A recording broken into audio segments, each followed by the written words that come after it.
کہ انہیں ملک چھوڑنا پڑ گیا. تو ملک چھوڑنے کے لیے یہ یہاں سے خیبر پختونخوا گئے. خیبر پختونخوا کی گورنمنٹ نے ان کو سپورٹ کیا اور انہیں وہ سرکاری گاڑی کے اندر ایئرپورٹ لے کے گئے اور یہاں سے انہیں دبئی بھیجوا دیا گیا. اب دبئی یہ کچھ عرصہ رہے اور انہوں نے اپنا ٹویٹر اکاؤنٹ بھی بند کر دیا, ساتھ انہوں نے اپنا جو واٹس ایپ گروپ تھا جس میں یا واٹس ایپ نمبر تھا وہ بھی بلاک کر دیا. تو کسی کو یہ میسج کا جواب نہیں دیتے تھے, ایون فیملی کے ساتھ بھی ان کا رابطہ نہیں تھا. تو پھر دبئی میں رہے.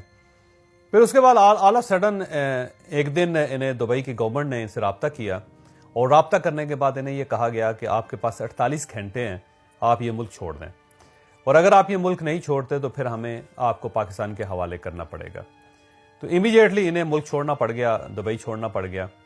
لیکن اب یہاں پہ ایک دوسری کہانی بھی ہے جس کا مجھے اب کنفرم نہیں ہے کہ بات درست ہے یا غلط ہے, لیکن بہت سے احباب اور رشتہ دار ان کا یہ کلیم کر رہے ہیں کہ ان کے پاس یورپ کا ویزا نہیں تھا اور نہ ہی برطانیہ کا ویزا تھا. تو اب صرف وہ یو ای میں تھے اور ان کے پاس ویزے نہیں تھے. تو امیڈیٹلی جب انہوں نے دیکھا کہ کینیا ایک ایسا ملک ہے جہاں سے پاکستان کو آن ارائیول ویزا مل سکتا ہے یا آن لائن ویزا مل سکتا ہے, تو انہوں نے کینیا جانے کا فیصلہ کر لیا. کینیا میں اب ان کے ایک دوست بھی تھے جو بڑے قریبی دوست سمجھے جاتے تھے ان کا نام وقار ہے, اور پولیس کلیم یہ کرتی ہے کہ ان کا نام نگار ہے.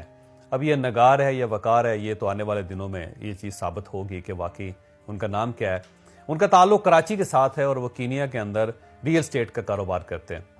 تو یہ ان کے پاس چلے گئے, اور کینیا کی پولیس کا یہ بھی دعویٰ ہے کہ ان کے ساتھ ان کے بھائی بھی تھے جن کا نام خرم احمد ہے.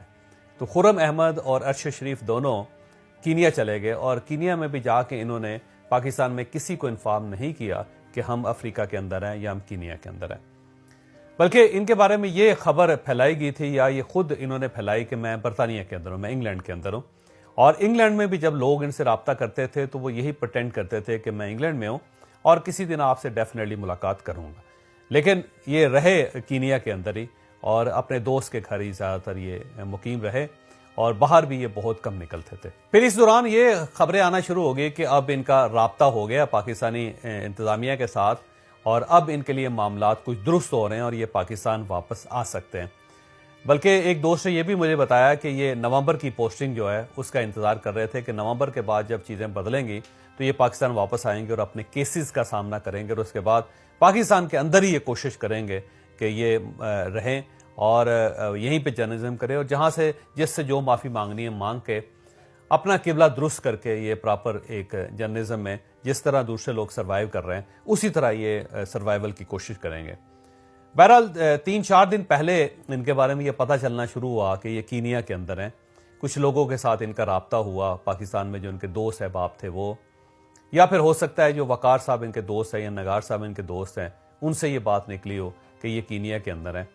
تو تھوڑا تھوڑا کچھ لوگوں کو پتہ چلنا شروع ہوا کہ شاید یہ کینیا میں مقیم ہے, اور وہاں سے کسی نے یہ بھی بتایا مجھے کہ بول ٹیلی ویژن کے ساتھ ان کی ڈیل ہونا شروع ہو گئی تھی, اور اب یہ بول واپس آ کے بول جوائن کرنا چاہتے تھے, اور ان کا کچھ ڈیل میچور ہو رہی تھی, اور اس میں بھی یہ چیز پتہ چلی کہ یہ افریقہ کے اندر ہے کسی جگہ پہ یا کینیا میں.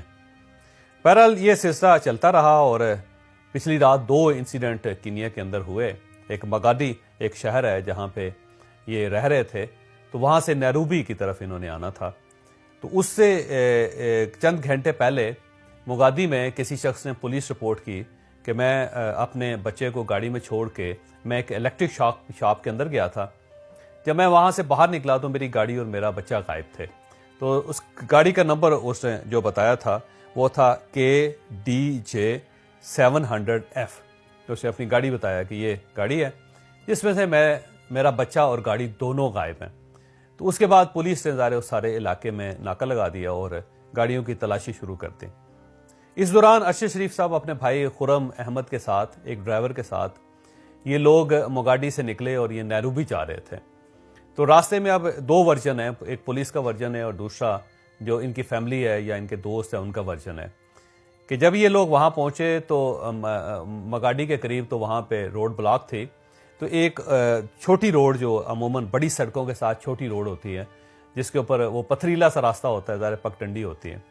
تو یہ نیروبی ہر صورت پہنچنا چاہتے تھے, یا پھر ظاہر خوفزدہ ہو گئے کہ یہ سامنے اگر ناکہ لگا ہوا ہے تو ہو سکتا ہے یہ ناکہ ہمارے لیے نہ ہو. تو یہ چھوٹے کچے راستے پہ نکل گئے, اور اسی راستے سے ہوتے ہوئے جب یہ مین روڈ پہ پہنچے تو پولیس نے ان کو روکنے کی کوشش کی. جب یہ پولیس نے روکا تو یہ نہیں روکے بقول پولیس کے, تو اس کے بعد پھر پولیس نے فائر کر دیا اور ارشد شریف صاحب اس میں ان کے سر میں گولی لگ گئی, جس سے وہ شہید ہو گئے ایٹ دا اسپاٹ. اور دوسرا ورژن جو ہے یہ پولیس کا ورژن ہے, اور دوسرا ورژن جو فیملی کا ہے وہ یہ ہے کہ جب یہ وہاں پہنچے تو انہوں نے دیکھا کہ وہاں پہ ناکہ لگا ہوا ہے, تو انہوں نے دوسرا روڈ اختیار کیا تاکہ یہ وہاں سے نکل کے نیروبی پہنچ سکیں, کیونکہ انہیں محسوس ہوا کہ شاید یہ ناکہ ہمارے لیے لگا ہوا ہے. اور جب یہ وہاں سے مین روڈ پہ آئے تو پولیس نے کوئی وارننگ نہیں دی, کسی طرف سے کوئی پولیس نہیں تھی. اچانک وہاں سے فائر ہونا شروع ہوا اور فائر ہوا اور اس کے بعد یہ شہید ہو گئے. لیکن ان کا بھائی گاڑی لے کے آگے چلتا گیا, اور اس گاڑی کے اندر سے وقار صاحب یا نگار احمد صاحب جو ان کے دوست ہیں, کیونکہ نام میں کنفیوژن ہے کہ ان کا نام وقار ہے یا نگار ہے, تو ان کو فون کر کے بتایا کہ یہ صورتحال ہم پہ فائرنگ ہو رہی ہے, تو اب ہم کیا کریں. تو انہوں نے کہا کہ آپ سیدھا میرے گھر آ جائیں. تو جب یہ ان کے گھر پہنچے تو وہاں پہ دیکھا کہ ارشد شریف صاحب جو ہے ان کا انتقال یا شہادت ہو چکی ہے. تو پھر انہیں فوری طور پہ ہسپتال لے جایا گیا, اور اس کے بعد جو ساری کہانی ہے وہ کھل گئی. اب ایک چیز تو ثابت ہے کہ یہ پولیس کی فائرنگ سے ہی ان کی شہادت ہوئی ہے, کیونکہ پولیس یہ تسلیم کر رہی ہے کہ یہ فائرنگ ہم نے کی ہے, اور ساتھ یہ بھی کہ ان آئیڈینٹیفائڈ تھے, ان کو آئیڈینٹیفائی کرنے کی کوشش کی گئی لیکن انہوں نے آئیڈینٹیفیکیشن نہیں دی. اور اب ان کی گاڑی جو بقول ان کے کہ ان کی گاڑی اور جو مسنگ کار ہے اس سے دونوں ملتی جلتی تھی. لیکن جب ہم نے تحقیق کی تو پتہ چلا کہ دونوں کے نمبرز میں بہت فرق ہے.